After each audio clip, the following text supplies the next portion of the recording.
అందం, ఆరోగ్యం, ఆత్మవిశ్వాసం అనూస్తో సాధ్యం. ట్రాన్స్ఫర్మేషన్ సర్వీసెస్ పైన flat 50% discount. Anoos since 1982.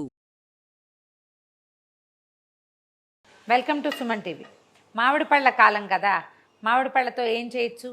Juice చేయొచ్చు, ముక్కలు చేసి పెట్టచ్చు. తర్వాత ఇంకేం చేయలేము కదా, చేయొచ్చు. మామిడి పండుతోటి చక్కగా చిన్న బర్ఫీ చేసుకోవచ్చండి ఈజీగా. లడ్డూలు గిడ్డూలు కూడా చేయొచ్చు. మామిడి పళ్ళు ఎక్సెస్ ఉండి లేదా కొన్ని మాగిపోతూ ఉంటాయి, తినవాళ్ళు తింటుంటారు కానీ పళ్ళు మిగిలిపోయి పాడైపోతున్నాయని దిగులుగా ఉంటుంది. ఏం దిగులు లేదు, తేపకి రెండేసి పళ్ళ చొప్పున చక్కగా బర్ఫీలాగా చేసేయచ్చండి. జస్ట్ దీనికి మనకేం కావాలంటే ఎండు కొబ్బరి పొడి దొరుకుతుంది చూడండి బజార్లో, అది తెచ్చేసుకుంటే ఓ ప్యాకెట్ చక్కగా చేసేసుకోవచ్చు. కొబ్బరి బర్ఫీ విత్ మ్యాంగో. అయితే ఇది నేను పచ్చి కొబ్బరితో ట్రై చేశానండి. ఆ పచ్చి కొబ్బరితో చేసింది బాగా రాలా, అది అసలు చక్కగా ఇట్లా ముక్కలాగా వస్తే ఒట్టు ఎంత విసిగిచ్చేసిందో. దాని బదులు ఇదే హాయిగా ఉంది, దీంతో చాలా సుఖంగా వచ్చేస్తుంది. మొదట 2 సుమారైన సైజు మామిడి పళ్ళు చెక్కు తీసి ముక్కలు కోసేయండి. రసం పండు చేసుకోవచ్చండి, కానీ రసాల్లో మన పీచు వస్తుంది కదా, అదంత కంఫర్టబుల్గా ఉండదు. అదే కోతపళ్ళు అనుకోండి, పీచు ఉండదు కదా, ముక్క గట్టిగా ఉంటుంది. ఇవి గ్రైండ్ చేసేసుకోవాలి. మామిడి పళ్ళు చెక్కు తీసి ముక్కలు కోసేయండి. మొదట ఇది ఏంలా మనం మిక్సీలో వేసుకోవడానికి, అంతకంటే ఏం లేదు. ఒకవేళ మామిడి పళ్ళులో కొంచెం పులుపు ఎక్కువ ఉంది అని అనిపిస్తుంది, పిల్లలు తినలేదనుకో, లేదా కొన్ని చప్పగా ఉంటాయి, ఆ పళ్ళని మనం ఇలా స్వీట్ చేయడానికి వాడేసుకోవచ్చండి. ఇదేంటంటే కొంచెం పంచదార వేస్తాం కదా, సరిపోతుంది. మామిడి పళ్ళ ముక్కలన్నీ మన మిక్సీ జార్లో వేసాను. దీంట్లో ఏం చేద్దామంటే 2 స్పూన్ల కార్న్ ఫ్లోర్ వేద్దామండి. మామూలుగా మనకి స్వీట్కి లేదా ఏదైనా హాట్కి బైండింగ్ ఎప్పుడు కావాలి కదా, బైండింగ్ లేనిదే అది గట్టిగా రాదు. మనం దేనికైనా పిండి గిండి ఏదో ఒకటి వేసుకుంటాం. దీంట్లో ఏంటంటే మనం పొడి కొబ్బరి మామిడి పండుతో చేసేటప్పుడు బైండింగ్ కావాలి కదా, దానికోసమని ఈ కార్న్ ఫ్లోర్. తర్వాత 1 కప్పు పంచదార వేస్తున్నాను.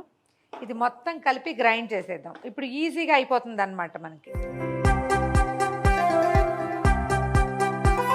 చూడండి ఈవెన్గా కలిసిపోయింది.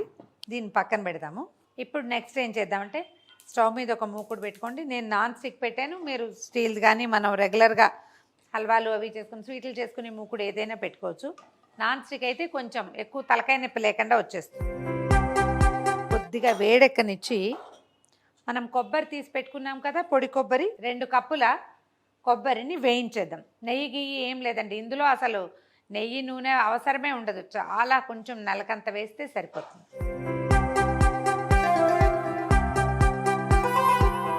దీన్ని కొంచెం చకచక చేయి కదుపుతూ, చేయి వదిలిపెట్టకండి, వేయించేసుకుందాము. కొంచెం కమ్మని వాసన వచ్చేదాకా సిమ్లో పెడితే బాగుంటుంది. లేకపోతే కొన్ని కొబ్బరి గ్రాన్యూల్స్ నల్లబడిన వస్తువు అందంగా కనపడదు మనకి. ఒకవేళ మన దగ్గర ఎండు కొబ్బరి చిప్పలు ఉన్నాయనుకోండి, ఏం పర్వాలా. కొబ్బరి చిప్పలకి వెనక భాగం నల్లగా ఉంటుంది కదా, దాన్ని చక్కగా మనం చెక్కు తీసే దాంతో పీలర్తో పీల్ చేసేసేయండి, గీకేసేయండి. తర్వాత ఎండు కొబ్బరిని చిన్న ముక్కలు చేసి గ్రైండ్ చేస్తే ఇట్లా పొడి పొడిగా వచ్చేస్తుంది. మిక్సీ జార్ బాగుండాలి అంతే.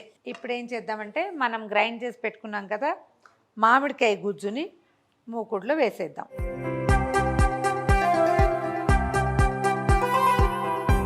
రంగు ఎంత బాగుందో చూడండి. మీరు ఎంత ఎర్రటి మామిడి పళ్ళు తీసుకుంటే ఈ వస్తువు స్వీటు అంత అందంగా ఉంటుందండి. బాగా కలర్ఫుల్గా ఉంటే బాగుంటుంది. పంచదార వేసేసాం కాబట్టి ఇదేమీ అడుగంటి ఏదో అయిపోతుంది అనుకోకండి, చక్కగా కరిగిపోతుంది. ఇంకా నీళ్లు గీళ్ళు ఏం లేవు, వేసేయటమే. దీన్ని అలాగా చేత్తో కదుపుతూ దగ్గరకు వచ్చేదాకా ఇది రంగు మారిపోతుంది. మనం కార్న్ ఫ్లోర్ వేసాం కదా, పంచదార కరిగి కార్న్ ఫ్లోర్ ఉడికి దీని ఈ ఎల్లో కలరు ట్రాన్స్లూసెంట్గా మారిపోతుంది. అప్పటిదాకా తిప్పాలి. చూడండి ఇందాకటికి ఇప్పటికి దీని షేప్ మారిపోయింది. హల్వా లాంటి ఒక లుక్ వస్తుంది. మీరు చేస్తున్నప్పుడు ఇంకా క్లియర్గా తెలుస్తుంది. నేను చేస్తుంటే నేను మాట్లాడుతున్నాను అంతేగాని, చేస్తుంటే ఇందాకటి లూజ్ లేదు, తెరలుగా వచ్చేస్తుంది. రంగు కూడా మారిపోయింది. మామిడి పండు కాకుండా హల్వా పోలేం వస్తుంది ఇందులో. మనం కార్న్ ఫ్లోర్ వేసాం కదా, అది బిగుస్తుంది అనమాట. పంచదార కరిగిపోయి కార్న్ ఫ్లోర్ బిగుస్తుంది. ఈ బిగిసే టైంలో మనం ఏం చేయాలంటే మన దగ్గర ఉన్న కొబ్బరిని ఇందులో వేసేయాలి. చూడండి ఇలాంటప్పుడు కనపడుతుంది కదా క్లియర్గా.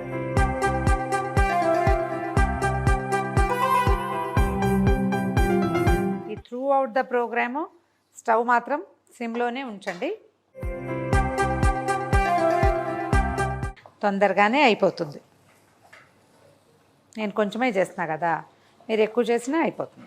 మొత్తం కొబ్బరి మామిడి పండు మిక్స్చర్ బాగా కలిసిపోయేలాగా కలిపేసి, ఇది ఇంకొంచెం బిగుగా చేసుకుని చిన్న చిన్న లడ్డూలాగా కూడా చేసుకోవచ్చండి.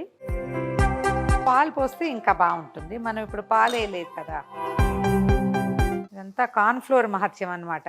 ఇది అతుక్కోకుండా ఎక్కడ మొత్తం ఇలా ముద్ద దగ్గరకు వచ్చేస్తుంటే దగ్గరకు పడిపోయినట్టే. ఎక్కువసేపు దీన్ని కొబ్బరి వేసాక ఉంచాల్సిన అవసరం ఉండదు. దీంట్లో కొంచెమేమో మన ఏలక పొడి వేసేద్దాము. పొట్టి మామిడి వాసన కాకుండా మామిడి ఏలకి మహా బాగుంటుంది. మీ మ్యాంగో జ్యూస్ చేసి ఇచ్చేటప్పుడు కూడా కొంచెం ఏలక పొడి వేయండి, చాలా బాగా వస్తుంది. ఒక ప్లేట్కి కొంచెం నెయ్యి రాసి పెట్టండి. మనకేంటంటే ఈ ముక్కలు ఊడి రావాలి కదా, దానికోసం. చూడండి మొత్తం ఇట్లా ముద్దలా వస్తుందా. ఇప్పుడు తీసి దీని మీద వేసేది. కొంచెం ఒక స్పూన్ని కాస్త నేతిలో ముంచితే మనం ఇది కరెక్ట్గా దీన్ని స్ప్రెడ్ చేసేయగలుగుతాం. ఇది చల్లారడానికి కొంచెం టైం పడుతుందండి. ఒక గంట సేపు అయినా దీన్ని వదిలిపెట్టేయాలి. జీడిపప్పు బాదం పప్పులు ఉంటే అవి, పిస్తా పప్పులు మీ దగ్గర ఇంకా ఏమైనా మన పుచ్చగింజలు గుమ్మడి గింజలు లాంటివి చిన్న చిన్న ముక్కలు చేసి దీని మీద స్ప్రెడ్ చేసేయండి. పచ్చిపప్పులు వేయచ్చండి, ఏం పర్వాలేదు, బాగుంటుంది. అంటే ముక్కలు మామూలుగా మనం అన్నీ నేతిలో వేయించుకుంటాం కదా, ఇందులో మనం వాడిన హార్డ్లీ నెయ్యి అంతా ఈ ప్లేట్కి రాసాం ఒక నలకంతా, స్పూన్కి రాసాం ఇంకో నలకంతా, అంతే. దీన్ని ఏంటంటే కనీసం ఒక గంట సేపు వదిలిపెట్టేయాలండి. ఓవేళ మీకు ఇంట్రెస్ట్గా ఉంటే చక్కగా ఇందులో స్పూన్ వేసుకుని హల్వాలాగా తినేయచ్చు. అయితే రేపటి ప్రోగ్రామ్కి చేసేటట్టయితే లేదా రాత్రి ప్రోగ్రామ్కి ఎవరైనా ఫ్రెండ్స్ వస్తారు చేసుకునేటట్టయితే ఈ ముక్కలు కోయటానికి కొంచెం వెయిట్ చేయండి. ఈ ముక్కలు కూడా మీకు టంగుమని బర్ఫీ ముక్కల్లాగా రావు, కొంచెం హల్వా ముక్కల్లాగా వస్తాయి. కొంచెం చల్లారనిచ్చి సెటిల్ అయిపోయాక కట్ చేసుకుంటే సరిపోతుంది. చాకుకి కొంచెం నెయ్యి రాసి ఇదిగో ఇట్లా కట్ చేసేసుకోవటమే. ముక్కలు రావడానికి కనీసం ఒక గంట లేదా గంటన్నర పడుతుంది. ఇది సెటిల్ అవ్వాలి, పాకం కదా, అదే మన పళ్ళ రసం కదా, కొంచెం జనరల్ దానిలాగా రాదు, కాస్త టైం తీసుకుంటే వచ్చేస్తుంది. నేనంత వెయిట్ చేయకుండా చూపిస్తున్నాను మీకు. మీకు కావాల్సిన షేప్లో ముక్కలు కట్ చేసుకోండి. ఇదిగోండి mango delight with coconut, try చేసి చూడండి.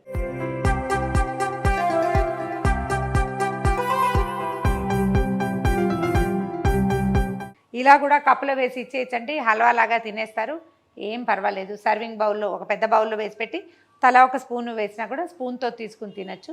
ఎంత బాగుంటుందో ట్రై చేసి చూడండి. ఈ వీడియో కనుక మీకు నచ్చినట్లయితే లైక్ చేయండి, షేర్ చేయండి, ఫ్రెండ్స్కి సెండ్ చేయండి. తర్వాత సుమన్ టీవీకి సబ్స్క్రైబ్ చేసుకోండి.